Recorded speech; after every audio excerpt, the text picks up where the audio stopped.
Welcome back. I seem to have made a little bit of a boo-boo and pressed the wrong button. Basically, I'm here. Hopefully you've seen me come into this building. Otherwise,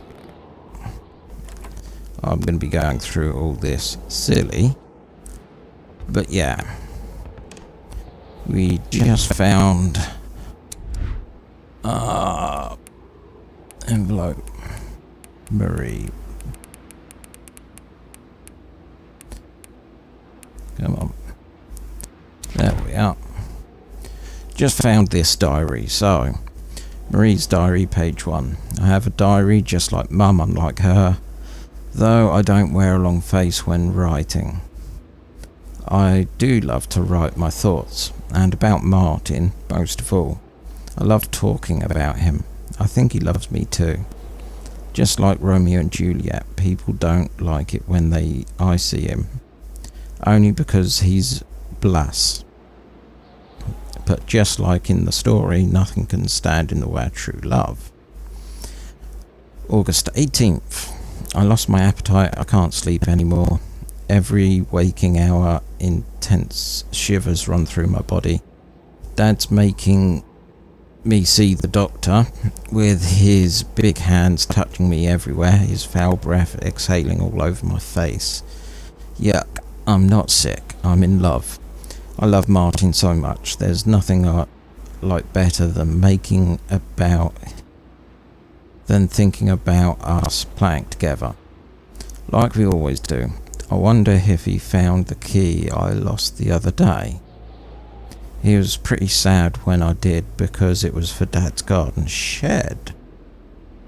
And Martin has always been afraid of him. I think Martin's dad is a bit like Dad's god. The key fell into the burrow next to the shed. Poor Martin, he cried like a baby. Okay. August 24th. Mum often cries when she feels lonely. I think there's no reason for her to cry. Mum can be stupid sometimes. Dad works a lot because of that healthy English man buying everything thing. That's what notorities do.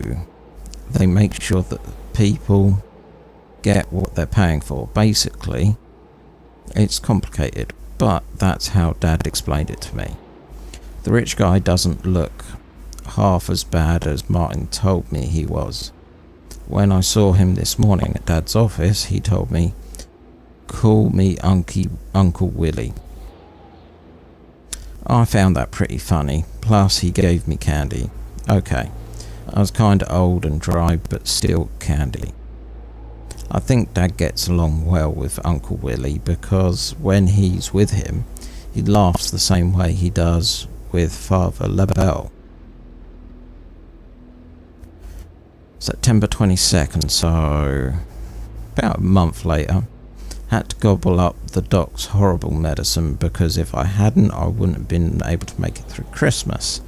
Or so he said. I haven't seen Martin in weeks, nor do I go to school for that matter. Dad has been praying beside my bed every morning for a while now, and at bedtime too. Today he went hunting with Uncle Willie, and he told me to ask God to bless him in my prayers. There's a third page. I think this has to do with the medicine that only the richest can afford. Dad told me that he's paying for Uncle Willie until the day he dies, and that I should do the same. God, Father LaBelle, and now Uncle Willie. I wonder when Dad finds the time to pray for Santa Claus. A couple of days later. How can Mum be so stupid? And she's getting fat too. She cries like a newborn puppy all the time. It's so annoying. I came across Martin today. He seems pretty thin and maybe kind of dirty. He doesn't look neat or presentable as Uncle Willie, that's for sure. Okay. And that was found in this room. Which I just turned the light on. Works of art from a future artist. Canadian World Exhibition monorail. Nothing in there. Bingo. Okay. Let's turn you off.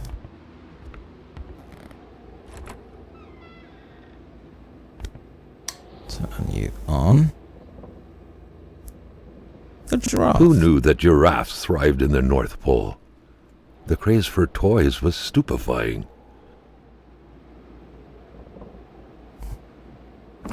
Okay, let's have a look up here. I wish I could unload some of my inventory into the car. That would be awesome. Okay, now I'm guessing. Yep, as I thought. Now, they said something about a shed.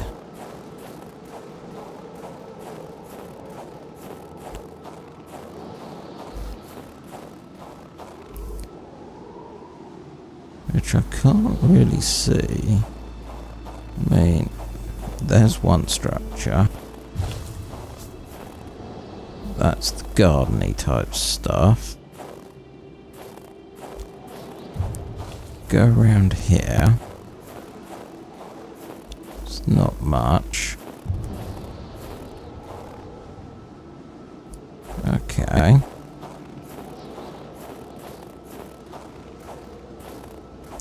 But yeah, I don't see a shed. Let's have a look here.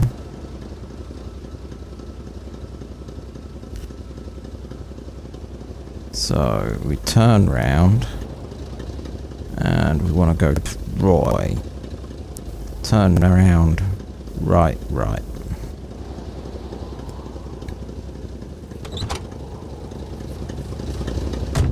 Turn around and go right.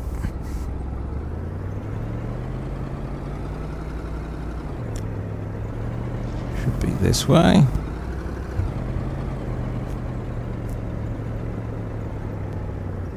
Yep, so go right.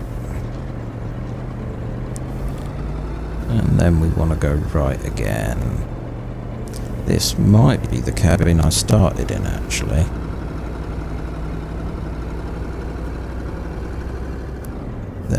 No, it's not. Not at all. Not at all. Well, this should be interesting, shouldn't it? Yeah.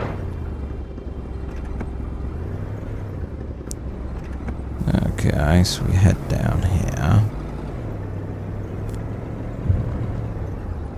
Move. Darn, that was close.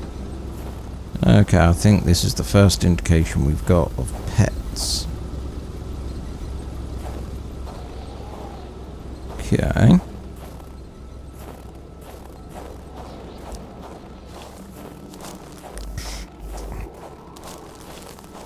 What the hell is the deal with those trees? Did the house just move them out of the way? Can we get in? No. Let's try the front, shall we? We fled, it was getting too dangerous. More people in the north, master. We'll be safer there. Jean Roy. Okay. So why did you leave the front door open and the back door locked? Still don't get why we need bottles. It was a classic Canadian house, except for the absent horde of kids that would normally be swarming about.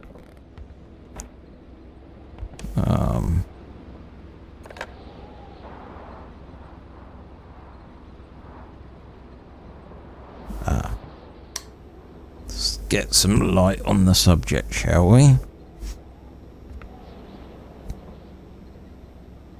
Just one more move and White is checkmated. Game over.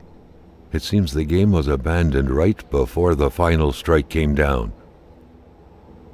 Okay. Simone de Beauvoir, Claude Lévi-Strauss, Hannah Arendt, Roland Barthes. Carl was surprised by the literature filling this liberal-leaning bookcase. Could there really be intellectuals dwelling in this far-off land? It's possible.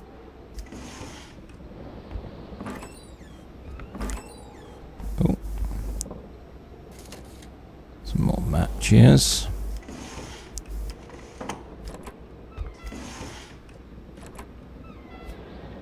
No.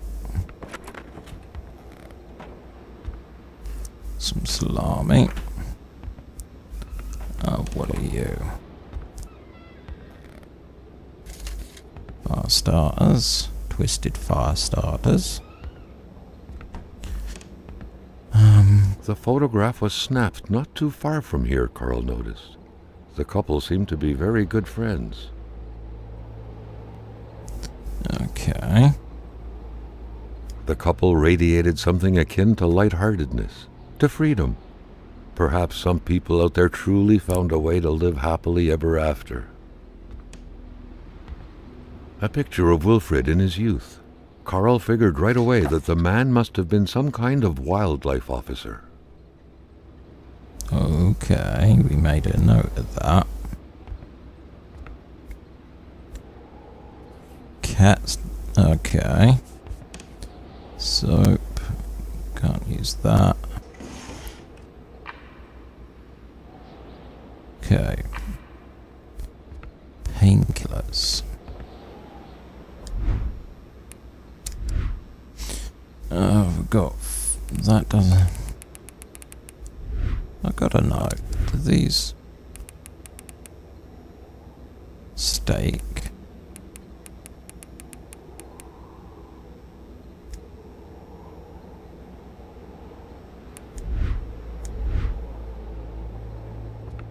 Okay.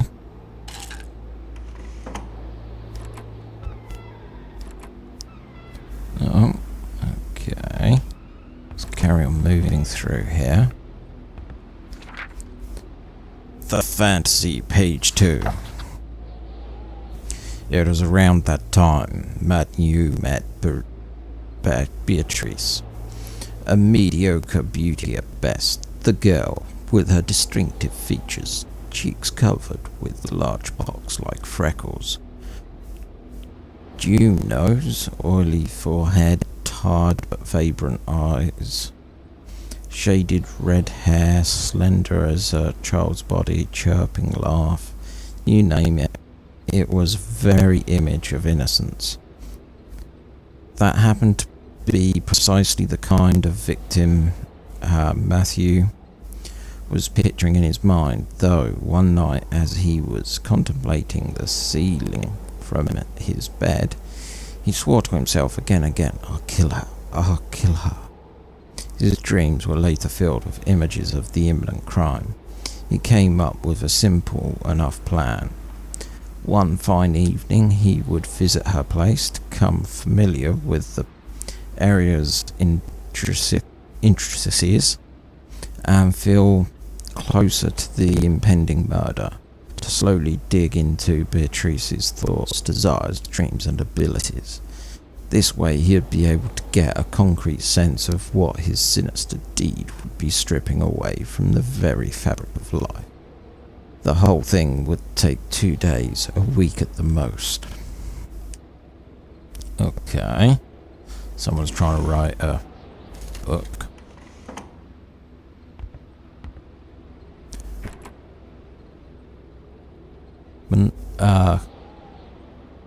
Kona Polly, if you win, you pass go. Is that one? So what's All that? manners of clothing were gone, as if the Rois drove out of town with their closet in tow.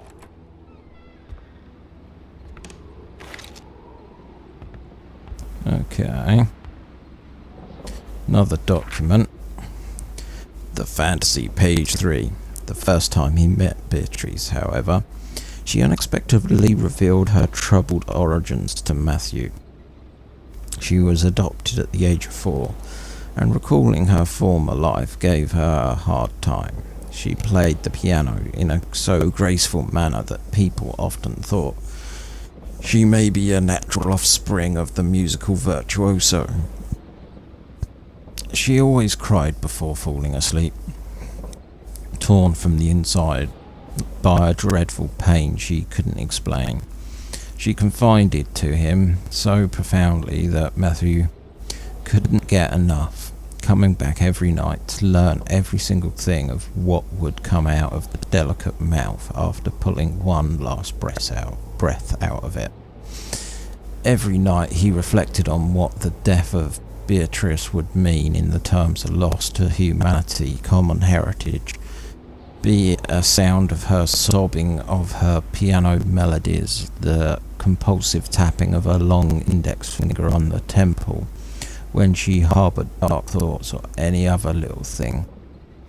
It didn't matter, everything would indiscriminately vanish, everything. All these thoughts made for some blissful slumbers indeed.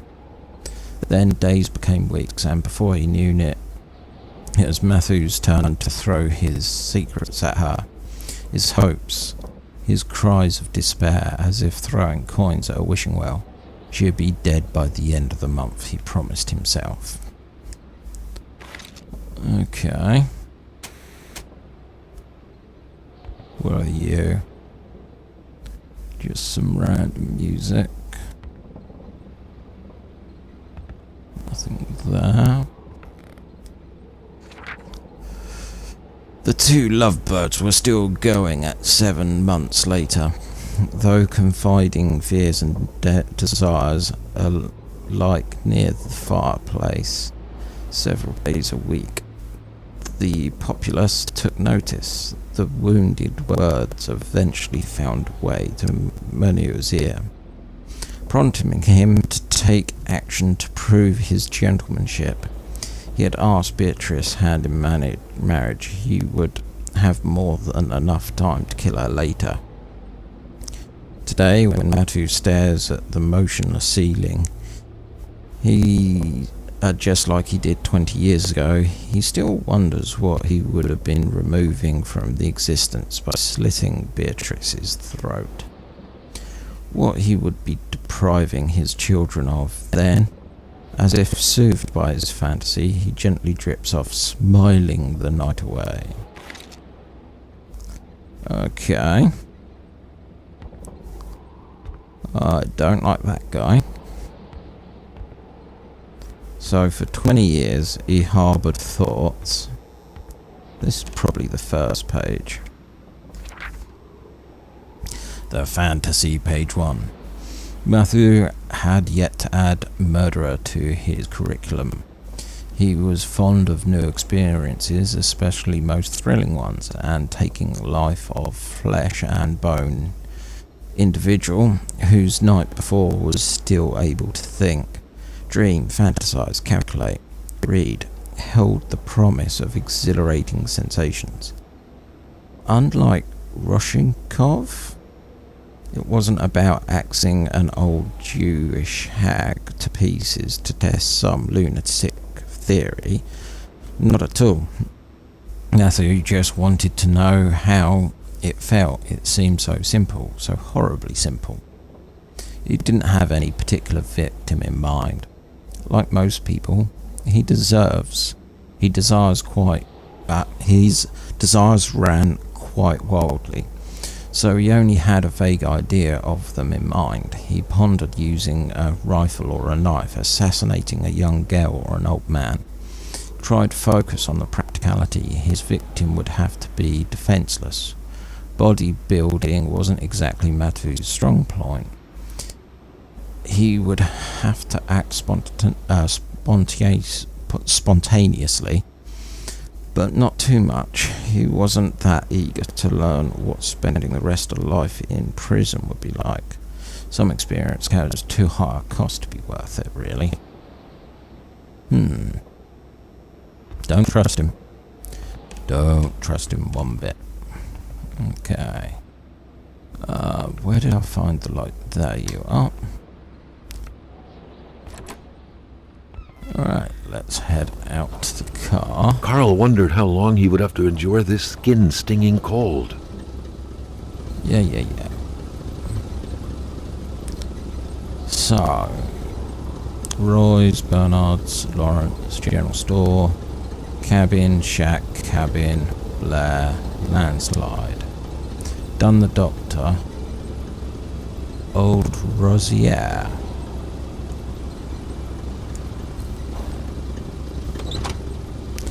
Okay.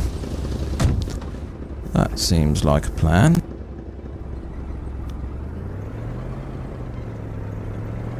Where's the road, though? Right, so let's head back this way. Ooh. And left, I think.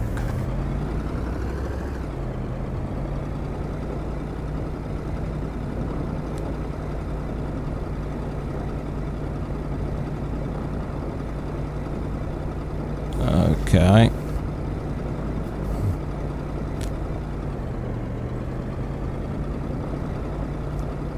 Ooh. Okay. Come on. I don't want to have a horrible accident. Okay, we're getting close.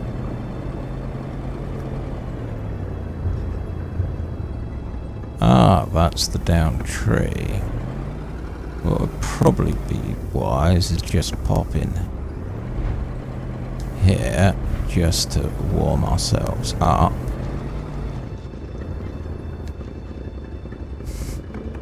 So let's hop out.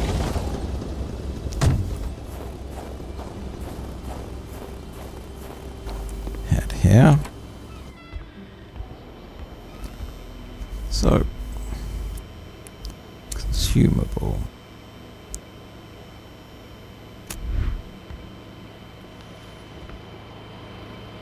Ah, smoking decreases your health but increases your sanity. Okay, that's good to know. Right, so which way? I want to go left.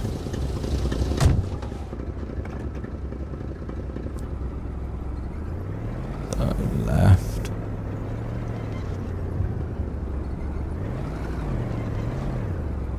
No. Ah, that's where it is.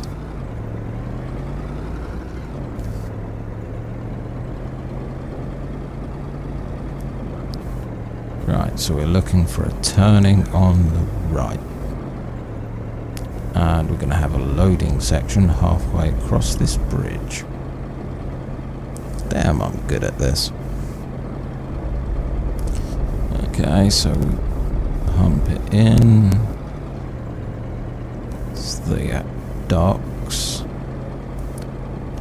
Somewhere up here. There we are.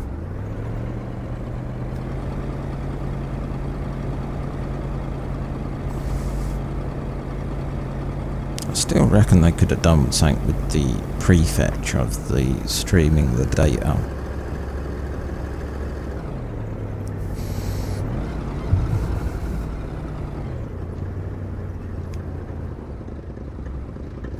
Right, so on this note, I'm going to say thanks for watching. Till next time, have a good one.